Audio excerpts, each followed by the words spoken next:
Yeah, shalom, everyone. This is Reverend RD, also known as Vermont, here with another video, a short video. And the title comes from the text of John 11:35, which simply reads, Yahushua wept. As we already know, because of the reports that's on social media and the major news outlets, we know and we've heard the bad news of Kobe Bryant. Everyone's talking about it. And I know that people die every day. There's people leaving this earth just as quick as those who are born.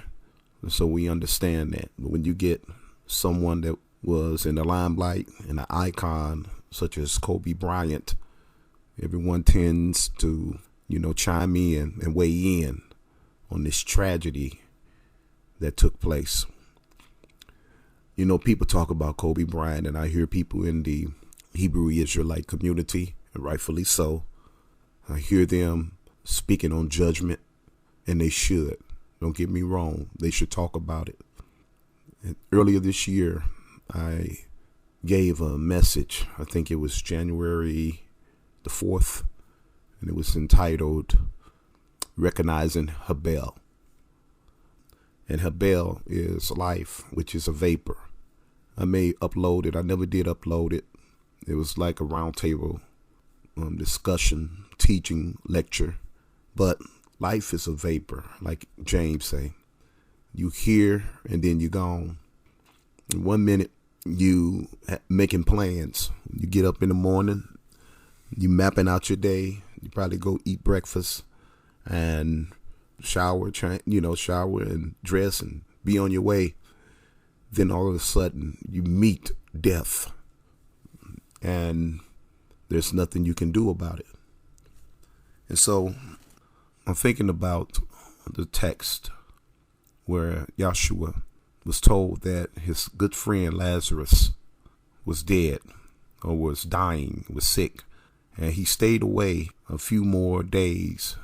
And about time Yahushua went to Mary and Martha, Lazarus was already dead. And this passage dealt with death, with the death angel, with the destroyer, which all of us will encounter one day in our lives. And I look at Kobe and how he had everything that a person can dream of.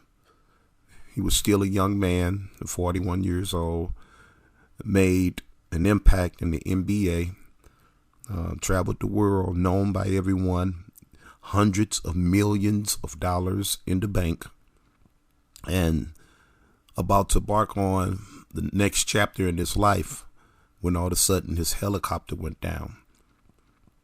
Now people talk about Kobe, but there's not too many people talking about his 13-year-old daughter, the one that lost her life. And when I think about her, I think about a friend of the family of the family. Last year in 2019, how they entered into this apartment and someone attacked this 9-year-old girl, stabbed her in the chest, and allowed her to just suffer until she breathed her last breath. None of us know what death is. About 2 years ago, over 2 years ago, October this year be 3 years, but 2 years ago, when I passed out, I felt my soul go to the threshold. The Father allowed me to see and witness a dark space, a space where I couldn't see anything. There was no light. There was no illumination. But I felt peace like I never felt before.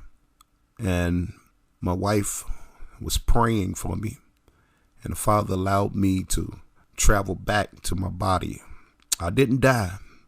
I just believe the Father allowed me to experience something and just to give the testimony. When I traveled back, I saw that I heard my wife as I regained consciousness. I heard my wife praying for me. When I finally opened my eyes, she had a pillow under my head. I just passed out, fell out. And the pillow was soaked. That's how much sweat. That's how bad I was perspiring in my head. And the whole pillow was soaked. I was laying there, and I knew right then and there that I had passed out, and that my soul experienced this area. Enoch, in the book of Enoch, he testified of going to a dark place and hearing souls. I didn't hear anything. I was just in a dark place where it was peaceful. And that's all I know. That's all I can remember. That's all I was allowed to experience. And so death is a serious thing. No one understands how serious death is until they reach that threshold between life and death. And that's when they begin to realize how serious it is and their life. And I'm just continually reminded of the message that I preached and the message that I gave on January 4th, entitled Recognizing Hebel. And Hebel is life, which is a vapor. And that's all life is. And so I'm reminded of the scripture where it just says, Yahushua wept. Growing up in church, we would say Jesus wept. But we know the true name of the Messiah is Yahushua, Yah salvation. When I look at that, I question, why did he weep? Why did he cry? He cried because he understood that threshold between life and death. Remember what Isaiah said? Isaiah prophesied in the 53rd chapter that he would be a man of sorrow and acquainted with grief. And so he understood when Lazarus was in the tomb. He understood the threshold of death. He understood the gravity and the seriousness of the situation. He wept because he was sympathetic with human sorrow, because he was acquainted with it. He wept because he understood suffering hearts. And so I look at the situation with Kobe Bryant, and I look at his daughter, and I think about his wife. I think about the other siblings. And although we understand that judgment is imminent and one must pass through the threshold of life, because Paul spoke of it. He said, once upon it, the man to die, and after this, the judgment. We understand that. And since we understand that, we should also understand that this is a serious matter. And those of us that are children of the Most High, those of us that's been called to this great lifestyle, to walk with the Most High, we should become more acquainted with the seriousness of our fellow brothers and sisters and how they are headed toward an area and headed toward a destination that will not be favorable if they are not with the Most High. I believe that's why Yahushua wept. You know, the love and the sympathy and the deep emotion and understanding and compassion. You know, that compassion and that love, it caused him to not reap, it caused him to weep. But after he wept, he said, roll away the stone. And so we understand that compassion, it generates passion, which then generates a tenacious attitude towards the duty that the Father has given us. So the first thing that we as children should have is compassion over all those that are suffering. This is why Moses, he cried unto the Father every time the Israelites, every time they would rebel against the Most High, Moses would cry and would cry unto the Father, and the Father would intercede on his behalf. Now we all know that Moses went kind of far, and he included himself with the Most High when he told the children of Israel, shall we fetch water Moses didn't have anything to do with it. It was all the Father. The Father he will not share his glory with anyone. And so we understand passion and love is an attribute. It's an attribute of this walk with the Most High. This is why Yahushua wept. He knew and he perceived what the people were feeling. He knew that what they were feeling it went deeper into the seriousness of this thing we call life. He had keen perception of what was going on because he knew, he was acquainted. And being acquainted like that with grief, it moved him to do something. And so what I wanted to just talk about when I say Yahushua wept, that weeping part is very important. Remember Jeremiah? He wrote the book of tears, which is called Lamentation. It's not only nicknamed the book of tears, he was nicknamed the weeping prophet because he wept. He cried because he knew what lay ahead for Judah. And this is how we should be as children of light. We should cry. We should understand this walk. That's what it's about, brothers and sisters.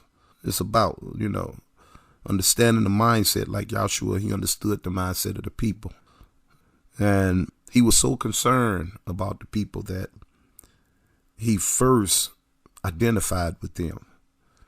Then after he identified it, he didn't just go to their level, but he identified to the point where it pushed him to become bold, to the boldness and courage that automatically developed from that situation. And he said, Lazarus, come forth. Jeremiah, he cried. Then he got up and started prophesying how we would be restored. And so I did a video a few weeks ago, and I talked about how, I think it was get ready, stay ready. And I talked about how one would be taken and the other left. Brothers and sisters, this is what we're experiencing. More and more incidents and more occurrences will take place. The destroyer will increasingly be moving about around the globe. This is 2020. You remember what happened in 1620? 1620, the blessings was transferred from the children of Israel to the Gentiles. And now we are seeing another transference going on. The transfer is leaving the Gentiles and coming to the chosen, the elect. And so I talked about in that message, get ready, stay ready. And I read where it say one would be taken and the other left. People will be taken in judgment all over the place. This is a prophecy. And it's not my prophecy, it's the prophecy of the book. So you understand, allow the Spirit to break you. Allow the Spirit to penetrate you until where you will become more sympathetic as the Father is. Because that's how he will use us. Every prophet and everyone that was used by the Father, they had to be sensitized to his Spirit. That's why I believe Yahushua wept. He was so in tune with the Spirit. He was so in tune with the work of the Father. It was a bittersweet moment for him. You remember Revelation when the angel that stood on the water in the land and the sea, and he called Yakanai, whose name is John, English name is John, and how he told John to eat this book. John ate the book. It was sweet in his mouth, but it became bitter. This bitter sweetness, I believe, is the state of the transition that we're in. On one hand, you will feel sorrow You will empathize. You will sympathize. And that's what I think is missing. There's a lot of talk of judgment. But you remember when I think it was Amos or Hosea, I can't remember, how either one, I think it was Amos, he said, do not pray for the day of Yahweh, because that's going to be a day of grief. You see, this is what is going on, brothers and sisters. That's why I believe Yahushua wept. He wept because he understood, and he was broken to that point to where he can be used by the Father, because it's a bittersweet situation when you are truly a vessel that is about to be used by the Father. And so while everyone talking about judgment, think about your family. Think about your loved ones. The destroyer is going to come through the land. And if the same thing happened to any one of us in our family, we would feel differently. So allow the Spirit to break our spirit of being dogmatic, our spirit of just wanting to hammer down all the time. We know people are being taken in judgment because the scripture said it would be so. And I covered that in that message. Get ready, stay ready. Matthew 9:36. But when he saw, this is Yahushua, the multitudes, which are the crowds, he, Yahushua, was moved with compassion for them, because they were weary and scattered, like sheep having no shepherd. He was weary and compassion just before he fed them. But before he fed them, he was broken. You will find this throughout scripture.